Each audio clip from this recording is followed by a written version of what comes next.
में एक भेंट हुई है। हम भगवान से कामना करेंगे प्रभु सत भक्ति प्रदान करें, समाज का सम्मान मिलता रहे, यूं ही धन दौलत के भंडार भरे रहें। एक हार राहुल यादव ये परीक्षित जी के छोटे पुत्र हैं, उनकी तरफ से। एक हार सत्येंद्र यादव परीक्षित जी के बड़े पुत्र हैं, उनकी तरफ से। रामवीर सिंह यादव ग्राम देव तरह से आए हैं। 3 हार नोटों के, एक हमारे करीब, एक परीक्षित जी के लिए और एक नवलते मैया को 20-20 रुपए सभी साथियों को भेंट कर रहे हैं। श्रीमान रामवीर सिंह यादव ये ग्राम देव तरह से आए हैं। श्री सुधीर सिंह यादव ग्राम देवतरा से आए हैं। जीतू मामा के एक हार 351 रुपए का हमारे करीब, ये जीतू के मामा जी हैं, उनकी तरफ से एक हार जो 351 रुपए का है हमारे लिए, और एक परीक्षित महाराज जी के लिए, एक हार नवलते मैया के लिए। सभी साथियों को 21-21 रुपए भेंट कर रहे हैं। धीरज यादव ये नगला चिरौंजी से आए हैं। एक टिफिन कलश वाली कन्याओं को और सभी साथियों को 10-10 रुपए एवं सब स्टाफ के लिए एक नोटों का हार। 1100 रुपए हमारे लिए भिजवा रहे हैं। सभी साथियों को 251 रुपए। सुशील यादव ये खोंडरे से आए हैं, लिख रहे हैं 2 कीर्तन। ये फूलों का हार और 1000 रुपए हमें रितेश यादव वर्तमान प्रधान जो ग्राम सिराऊ से आए हैं, उनकी तरफ से। और एक स्टॉल कलश वाली कन्याओं को एक हार वंशीधर ये भी सिराऊ से आए हैं। एक हार रजनेश यादव ये भी सिराऊ से आए हैं। 50 रुपए आशीष चौधरी सत्येंद्र जी के पुत्र हैं, परीक्षित जी के नाती हैं। लंगुरिया लायद मटका कुल्फी। एक हार जयप्रकाश ये गांव बड़ी निधोली से आए हैं, उनकी तरफ से। ये सभी सज्जन हमें सम्मानित कर रहे हैं। हम भगवान से कामना करेंगे प्रभु इन्हें समाज का सम्मान मिलता रहे, मनोकामना पूर्ण हो, धन दौलत से भंडार भरे रहे। ये 100 रुपए Subhash Chandra Yadav national insurance company, उनकी तरफ से आया है, जो द्वारिकापुरी आगरा रोड एटा से। भगवान सुख समृद्धि दे, समाज का सम्मान मिलता रहे। आप बोल लेते हैं, उसके बाद देखें आगे।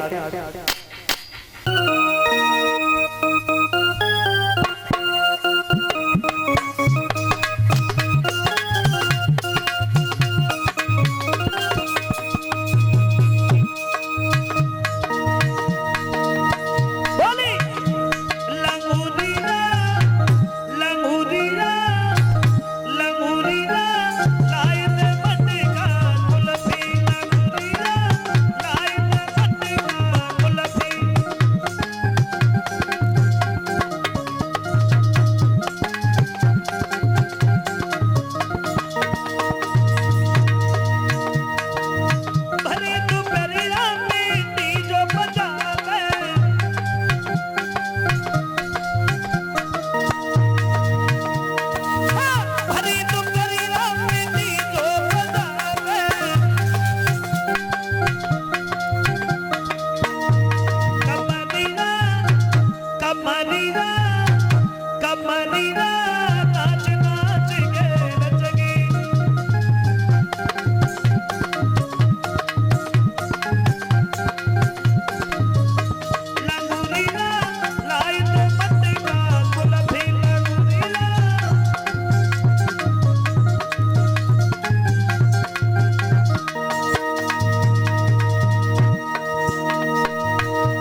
पास में बुलाया और चना की पोटली थमाई। जवाब दिया लाला गुरु पत्नी ने फिर भी प्रसुदामा भली भांति समझाया।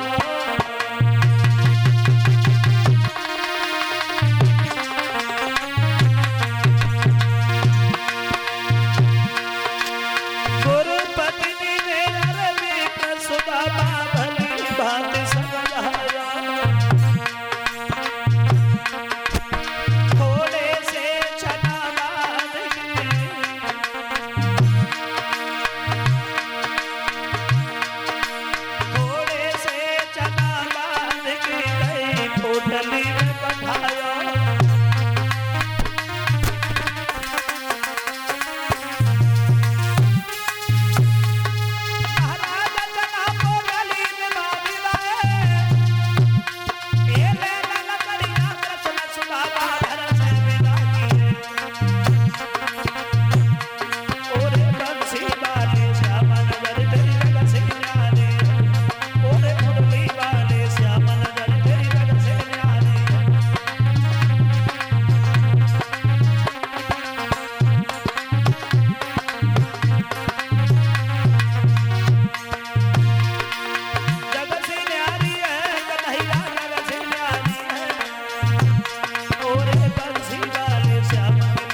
भगवान श्याम सुंदर जब गए जंगल में लकड़ियां लेने के लिए गए, लेकिन उसी जंगल में रात हो गई। लकड़ी लाने में उन्हें तभी हो गई शाम।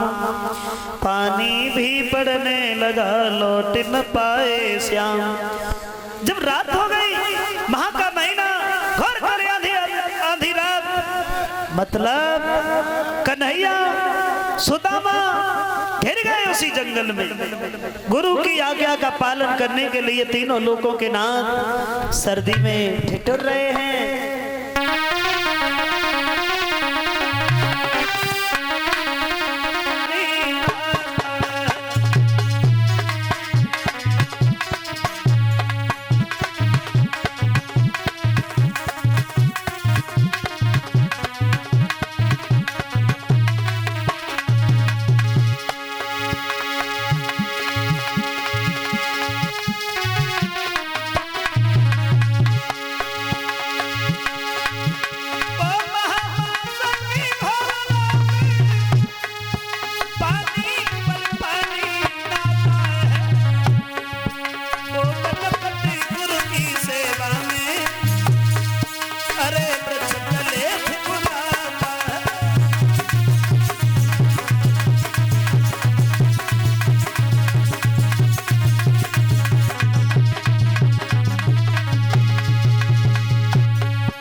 कन्हैया के साथ में थोड़ी घात हो गई जब जंगल में रात हो गई।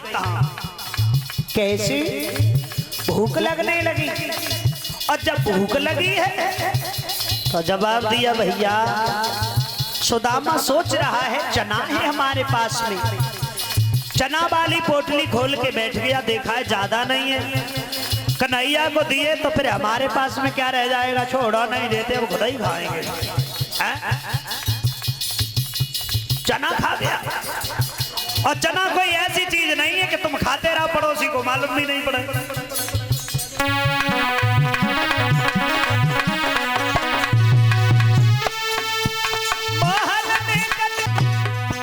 कछु होई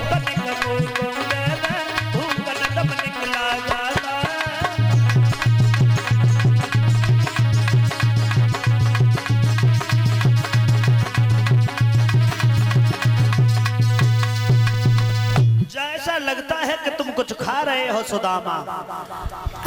जब से तुम आए हो तभी से हम आए हैं, भूख तो हमें भी लगी है, कुछ दो ना थोड़ा। जवाब दिया भैया कुछ नहीं है, कुछ नहीं है। सर्दी से दांत बज रहे हैं तो तुम्हें लग रहा है कि हम कुछ खा रहे हैं। क्या रखा है जंगल में? भगवान से मित्र और उनके साथ में बेवफाई। थोड़े से चना के लिए सुदामा झूठ बोल गया।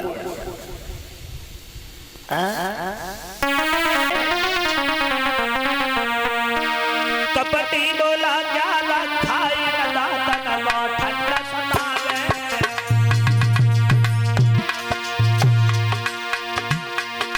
और इसीलिए खाई पे छोटे कट कट शब्द सुनावे। कुछ नहीं है, सर्दी से दांत बज रहे हैं, लगता होगा कुछ खा रहा हूं। क्या रखा है जंगल में? भगवान समझ गए सुदामा, ये चना श्रापित है, तुम अकेले खा रहे हो, दरिद्र हो जाओगे।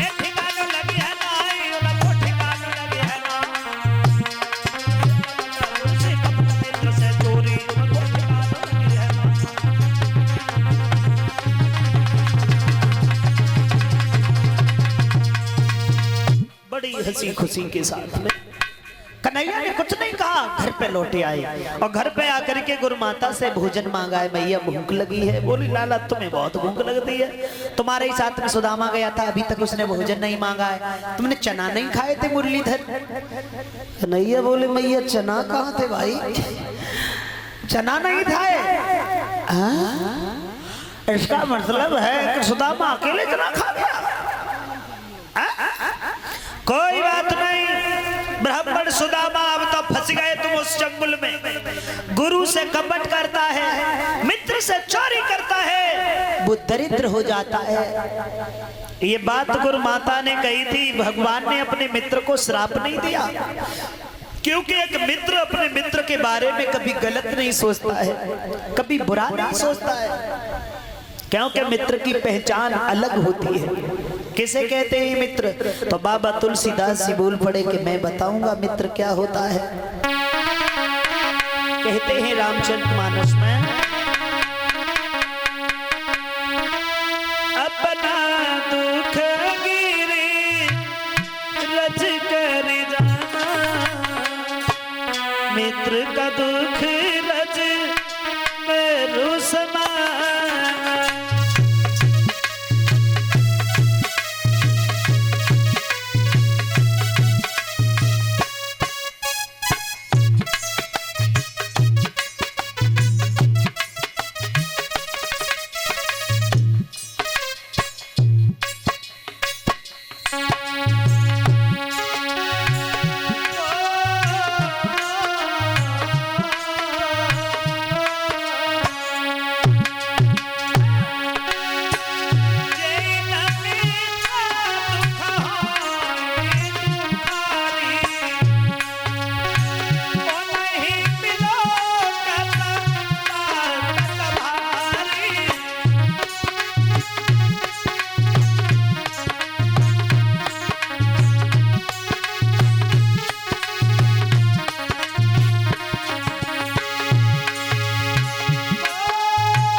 धीरज धर्म मित्र अरु नारी, और आपत्ति काल पर रखिए उचारी। अगर आपके पास में दौलत है तो वो तुम्हारा है, जो तुम्हारा नहीं है वो भी तुम्हारा है, और तुम्हारा है वो भी तुम्हारा है। आपत्ति के समय में मालूम पड़ जाता है कि कौन हमारा है कौन पराया है। और आपत्ति के समय में तो सब छोड़ जाते हैं, चाहे व्यवहारी हो, चाहे हितकारी हो, चाहे रिश्तेदारी हो, चाहे घरवारी हो, चाहे सारी हो, कोई साथ नहीं देता है। और मित्र तो वो है जो अपने पहाड़ जैसे दुख को मिट्टी के कण के समान समझे, मित्र के छोटे से दुख को पहाड़ समझे, वो मित्र है। जो मित्र के दुख को देख कर के दुखी नहीं है वो मित्र नहीं है। सेवक सठ नृप कृपन को नारी, और कपटी मित्र सूल समाचारी। मूर्ख सेवक, कंजूस राजा और कपटी मित्र, बदचलन स्त्री, ये चारों कांटों के समान कष्ट देने वाले हैं। जीवन में भगवान से कामना करते हैं ये चारों किसी को नहीं मिले। लेकिन सबसे बड़ी बात एक और है, कलयुग में अगर मित्रों से बचे रहे तो दुश्मन कुछ नहीं बिगाड़ सकता तुम्हारा। कलयुग के मित्र, कलयुग के दोस्त अपने दोस्त का गोश्त खाने के लिए हमेशा तैयार रहते हैं, कब मौका लगे। बदल गया है समय, और इसलिए मैं तो भगवान से एक ही विनती करता हूँ, परमेश्वर चाहे दुश्मन के दर्शन हो जाएं लेकिन मतलबियों से हमेशा दूर बचाए रखें। हमें बहुत कष्ट देते हैं। अरे दुश्मन मिले, अरे दुश्मन मिले सवेरे मगर, दुश्मन मिले सवेरे मगर मतलबी यार ना मिले।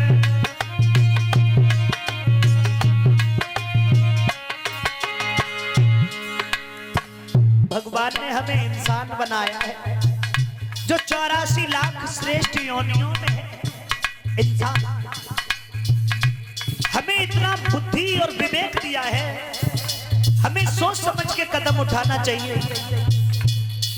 जब हमारा मतलब है अच्छे हो, मतलब निकल गया अब हटो, अब कोई किसी का नहीं है। भगवान के घर भी जवाब देना पड़ेगा।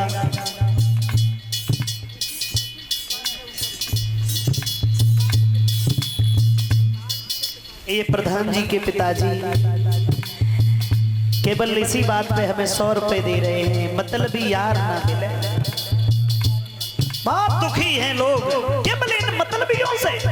एक बार हमारे प्रधान जी के पिताजी के लिए तालियों से। मेरा मतलब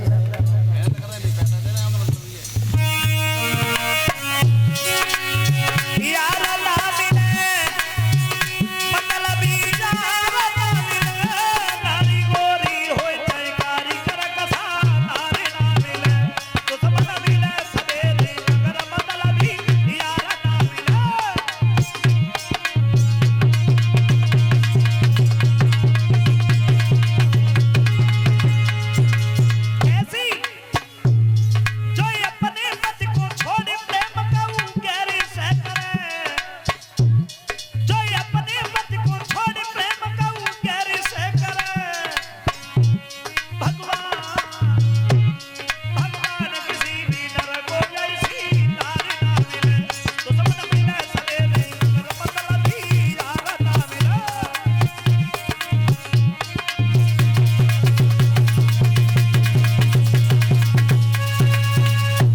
सुंदर, अरे तुम्हारी तो बात ही अलग है। बताया है भक्तजनों, कलयुग के मित्र कैसे हैं। अब तो समय बदल गया है, अब इसमें यही नहीं मालूम पड़ता है कि कौन हमारा है कौन पराया है। पास में बैठते हैं, खाते हैं, चले जाते हैं और खूब दिल भर के फिर पीछे बुराइयां करते हैं। खैर उनका बुरा नहीं मानना चाहिए। तुलसीदास जी ने तो रामचरितमानस में निंदा करने वालों की प्रशंसा की है, बहुत बड़ी प्रशंसा की है। दूसरों की बुराई करते समय 1000 फन वाले शेषनाग की तरह जो बुराइयां करते हैं उनको भी हम नमन करते हैं, तो उनका बुरा मत मानो। निंदक नियरे राखिए आगन कुटी छबाई, बिन पानी साबुन बिना निर्मल होत स्वभाव।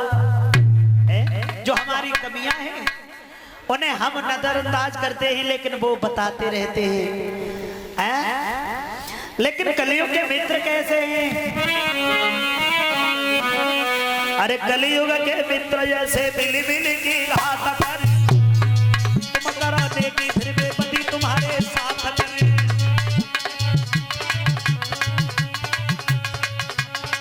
कलश वाली कन्याएं बाहर आ जाओ।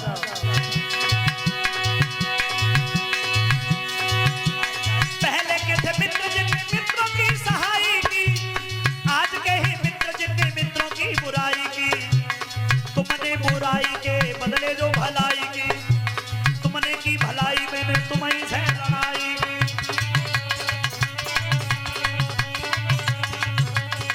कितना बदल गया समय। आ रहे कलयुग महाराज जगतमय, कलयुग महाराज जगतमय, कैसा तुम अन्याय कर रहे। कहते कहते समझी रखिएगा,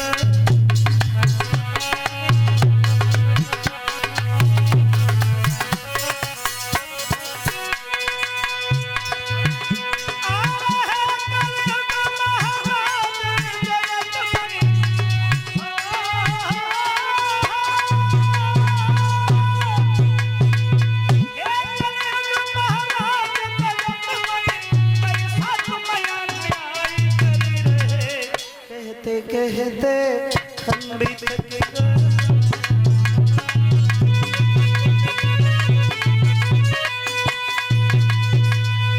ऐसा बदल गया है समय।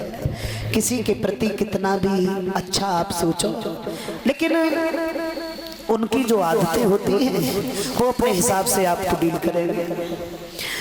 तो कन्हैया ने अपने मित्र को श्राप नहीं दिया, क्यों है?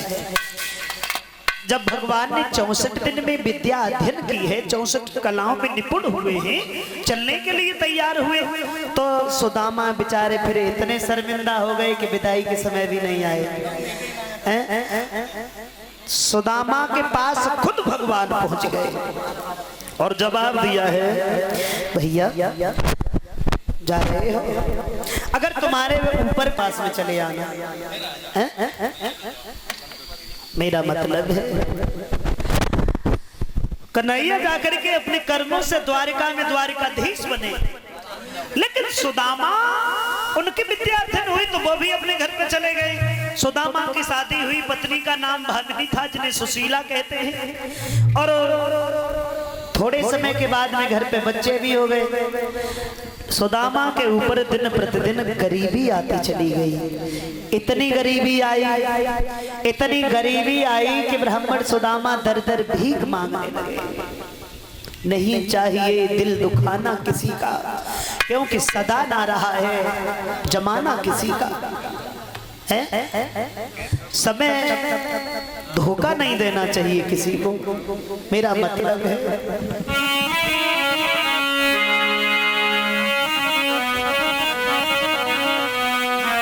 उसी श्राप बस विप्र को पड़ी मांगनी भीख, और एक कपट ने कर दिया उन्हें लाख से।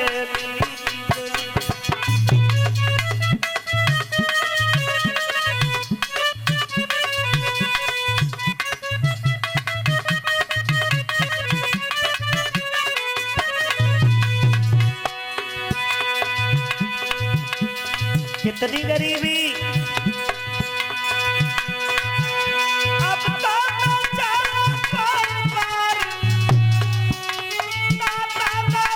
चिल्लाते हैं, पर किसी को जभी दिन भरी के बोया आटा दाल न पाते हैं।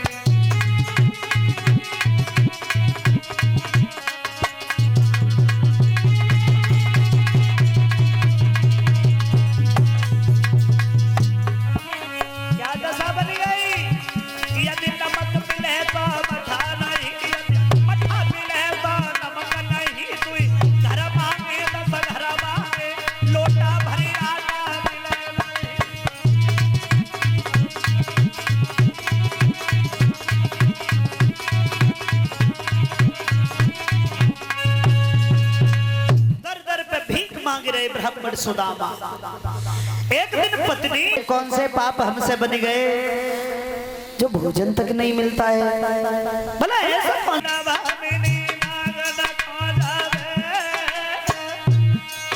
और जैसी गरीबी पे सताई कोई ना।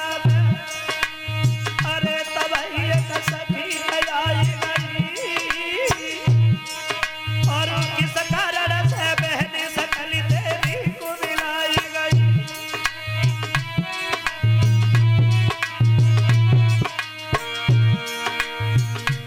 सारी कहानी बताई।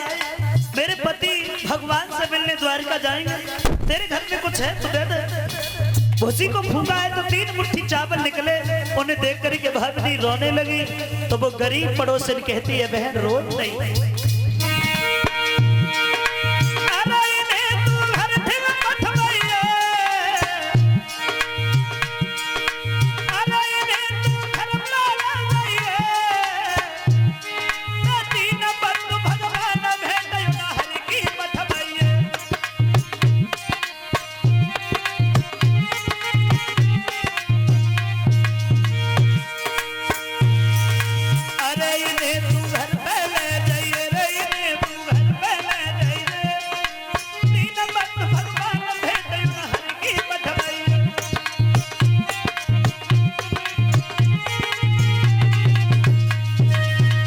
घर पे ले जाओ। अयो उन्हें संगई लिवाई ले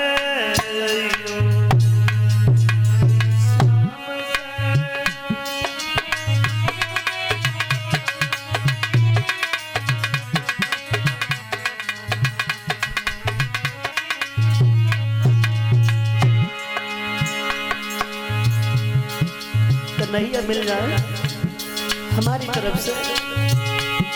मेरे श्याम से नमस्ते कहियो उन संगई लिवाई ले मेरी श्याम से।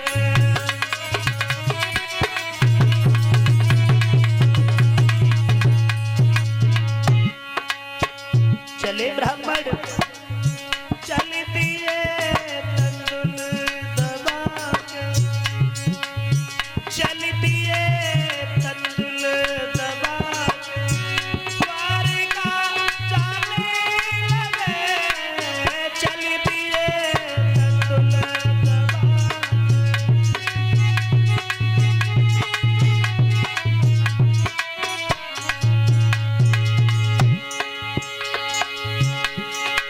धीरे धीरे धीरे धीरे धीरे धीरे ब्राह्मण चले कर श्याम सुंदर की याद भाई कर श्याम सुंदर की।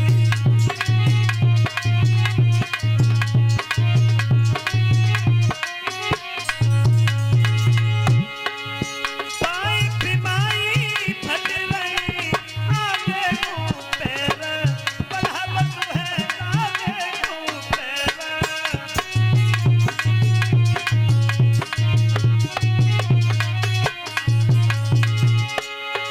कदम कदम पर मुरलीधर के चरण शीस झुकाई रहो पुत चरण शीस।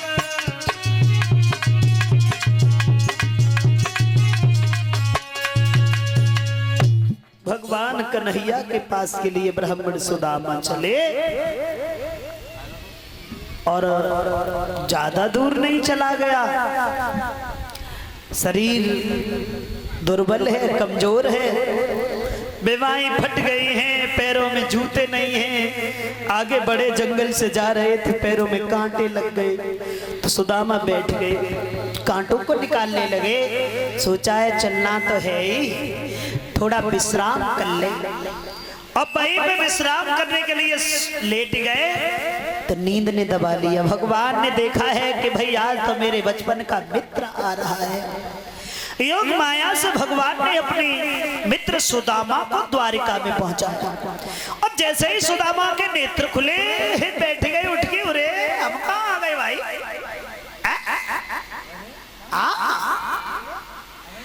हम तो जंगल में सो रहे थे, यहाँ तो बड़े सुंदर सुंदर महल हैं। पहरेदार से पूछा, भैया ये कौन सा नगर है? द्वारिका 6। द्वारिका 6। चलो कुछ भी सही, द्वारिका में आ ही गए। तो कन्हैया कहाँ है? द्वारपाल कहने लगा, बुद्धि नहीं है, सम्मान से बोलना सीखो।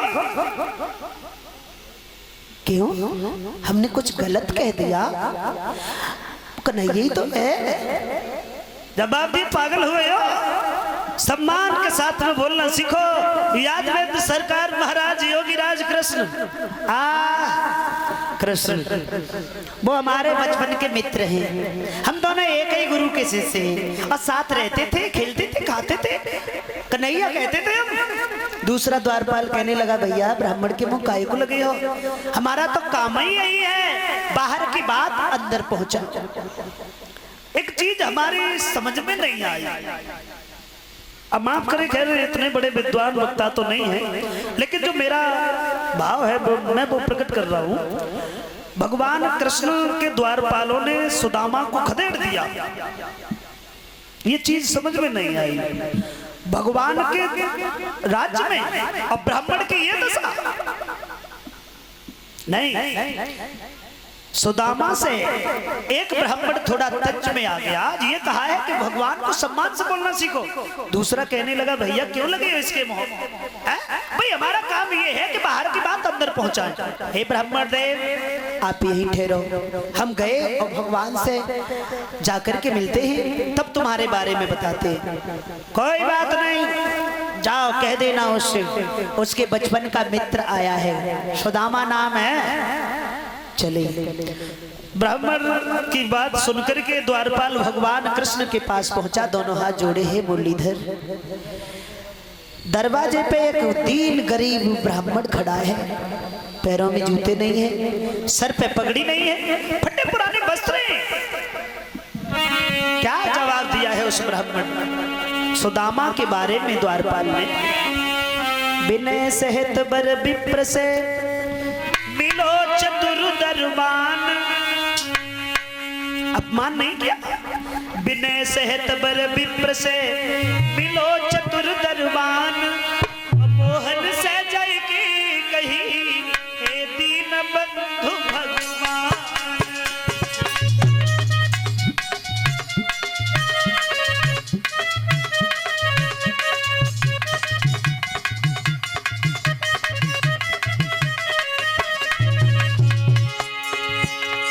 मुरलीधर, द्वार पे एक दीन गरीब ब्राह्मण खड़ा है, आपको अपना मित्र कह रहा है। पैरों में जूते नहीं है, सर पे पगड़ी नहीं है, फटे पुराने वस्त्र हैं, बहुत करीब लग रहा है।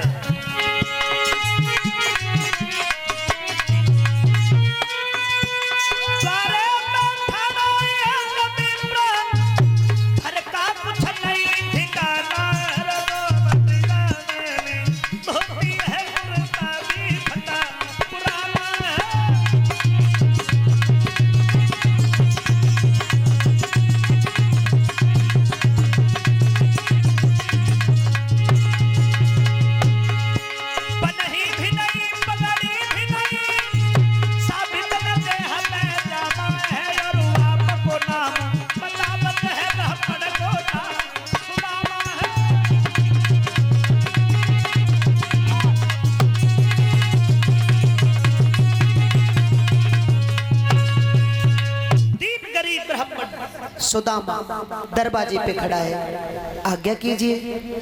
और जैसे ही सुदामा का नाम सुना, भगवान कन्हैया ने सुदामा का नाम सुना, भागे। इतना समय नहीं मिला कि जूते पहन लेते। द्वारपाल चेहरा की तरफ देखता रह गया, ये हो क्या रहा है? भागे। उधर से सुदामा भी फिर लाठी टेकते टेकते आगे बढ़े।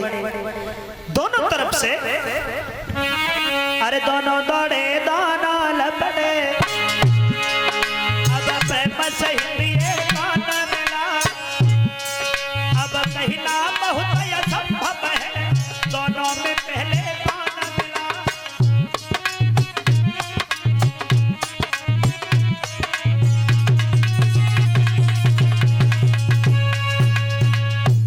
भगवान ने अपने हृदय से लगा लिया। पहरेदार देखते रह गए, वाह भाई वाह, मित्र हो तो ऐसा। द्वारिकाधीश होकर के गरीब ब्राह्मण को भी अपने हृदय से लगाते हैं। ये यदुवंशियों की शान तभी तो बने बैठे, तभी तो यदुवंशियों की शान कहते हैं। भेदभाव नहीं है, ब्राह्मण को गले लगा रहे हैं। देखो कैसा अलौकिक दृश्य है। और भगवान ने ब्राह्मण सुदामा को सिंहासन पर ले जा करके बिठाया। दशा देख करके रोए भगवान, देखी सुदामा की दीन दशा, तो करुणा करके करुणा निधि रोए। पानी परात को हाथ छुओ नहीं, हरे नैनन के जल से पग धोए। भैया तुम्हारी ये दशा बन गई, तुम मेरे पास में काहे को नहीं आए। कितना प्रेम करते सुदामा के पैरों में कांटे लग गए, उन्हें निकाल रहे हैं भगवान। हाथ से नहीं निकलते ही तो दांतों से पकड़ के निकालते हैं। मित्र हो तो ऐसा। जवाब दिया है, हम तो आज भी नहीं आते थे, लेकिन तुम्हारी भाभी नहीं मानी इसलिए भेज दिया, चले आए। तुमसे अच्छी तो भाभी है भैया। क्या मतलब? हाँ तुम नहीं आते थे, भेज तो दिया। तो तब तो हमारे लिए कुछ भेंट में भी भेजा होगा। चावल वाली पोटली सुदामा ने बगल में, तो भाई छोड़ो नहीं देते, बहुत बड़ा राजा है, कैसे देंगे, लाज लगेगी, घरे ले जाएंगे। जवाब दिया, भैया क्या रखा था, कुछ नहीं था घर पे, 6-6 दिन हो जाते हैं भोजन नहीं बनता है। क्या? हाँ। चावल वाली पोटली देख करके भगवान सोची, मैं पुरानी आदत गई ना, झटका दे करके वो पोटली निकाल ली और भाभी के भेजे हुए तंदुल प्रेम से चबने लगे भगवान। और जब कोई प्रेम से भेजता है तो उसे तो 56 भोग के समान खाते हैं। दुर्योधन की मेवाएं त्याग करके साग खाया विदुर के घर पे, और ये कहा था काकी ऐसा भोग में आनंद तो गोलोक धाम में भी नहीं मिलता है जैसा कि इस भोजन में है। ऐसे प्रेम के पुजारी है मुरलीधर। चावल चबने लगे। हम आग्रह करेंगे माता बहनों से, जो भी चावल लेके आए हैं, चावल थोड़ी चढ़ाना है और उसके बाद में एक जगह रखते जाओ, फेंकेंगी नहीं चावल कोई। पैरों के तले आते हैं, फिर अन्न का अपमान होता है, अच्छा नहीं लगता है। किसी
जाओ, चढ़ गए चाप। क्या से सवाल कर दिया, कन्हैया ये सब औरतें कहाँ से आई हैं?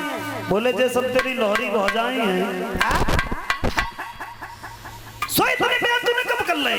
हम तो एक के ही मारे द्वार द्वार फिरता है। कैसे खबा ले? सोची फिर बड़ा आदमी है भाई, बड़े सवराज काज है, कोई बात नहीं। फिर सुदामा दूसरे विचारों में खो गए। 16,108 है, 5-5 रुपया दे, गरीबी दूर वही भरी है। सबसे पहले रुक्मिणी जी आई, दोनों हाथ जोड़े, दादाजी अब की बार आओ तो दीदी को साथ लेके आना, नमस्ते। सुदामा हाथ रंगाई देखते रह गए। सोची जब शायद बड़ी हैं तासे का सुनाए दो। अब छोटी माई हैं वे तो दी हैं, फिर जामवंती आई, दोनों हाथ जोड़े, दादाजी अब की बार आए तो जल्दी चल दिए, अब की आओ तो थोड़ा समय लेके आइएगा, नमस्ते। सुदामा फिर हाथ रंगा देखते रह गए, नमस्ते नमस्ते सूखी नमस्ते, लेना एक न देना दो नमस्ते। अब क्या करें, ओढ़े बिछाए के घरे ले जाए।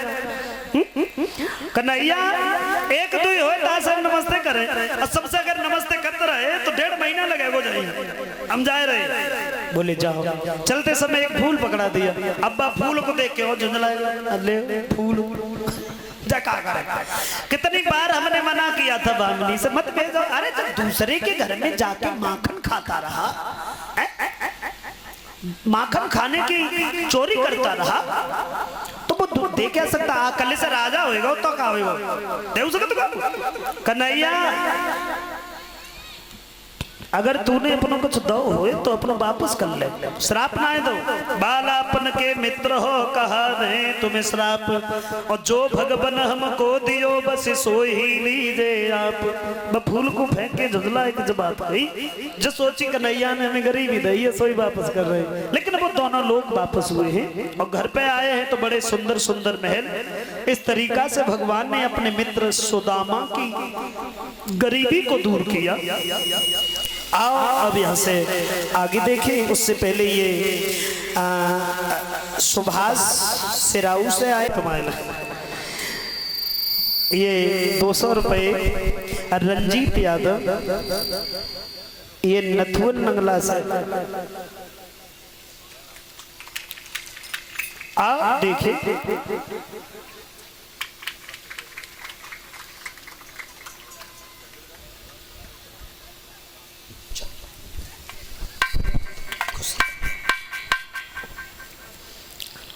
आओ।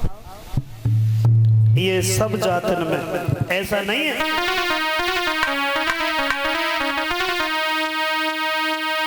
कि यादव काफी है जो लड़े खोल की छाती। यादव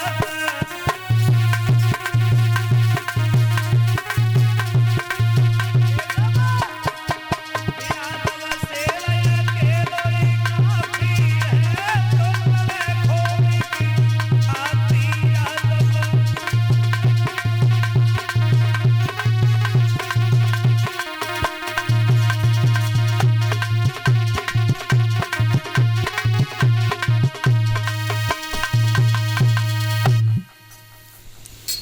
और ये अरे बैठ के गम की तन्हाइयों में तेरे बारे में सोचा करेंगे।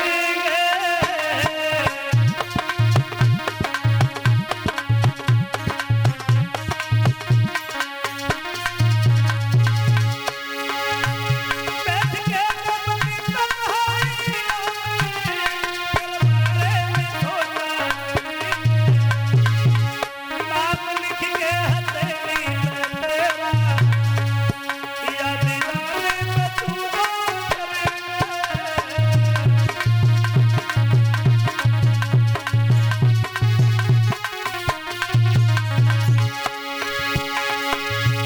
नाम लिख के हथेली में तेरा, या दीवाने पे तू करेंगे।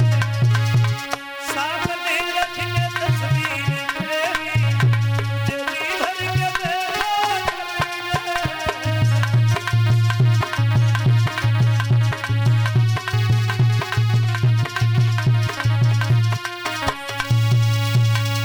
दादा देखी तुम्हें बोली अपने पति से,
तो सोए जाए तो कैसे सोए जाए तो हमें पता है, बाद में तुम्हें कुछ पता ही ना का हो तो, लेकिन हमसे पूछो ना।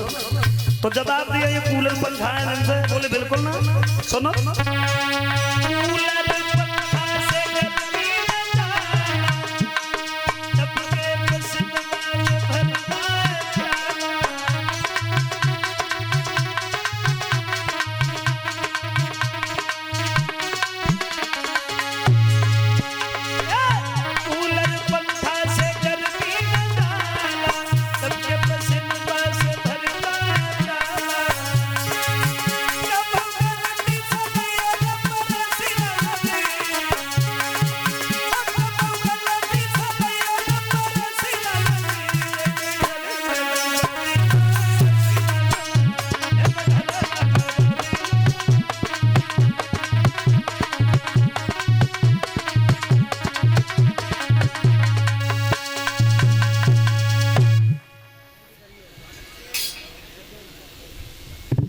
परमात्मा रूपी पिया से कहती है जब शरीर पे बुढ़ापा होता है तब कि महला बनवाई दे छबीदार उस साजन जागर में।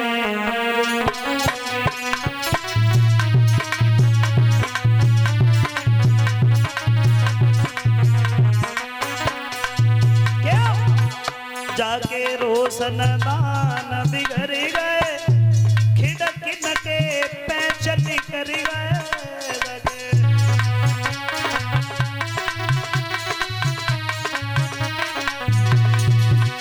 शरीर पे बुढ़ापा होता है तो रोशनदान वो कवि नेत्रों को बता रहे हैं, आंखों से दिखाई नहीं देता है, कानों से सुनाई नहीं देता है। बोले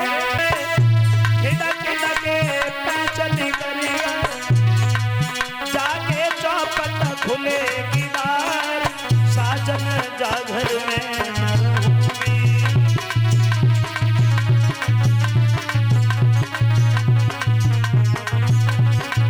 पहला बनवाई दे छबीदार साजन जागर में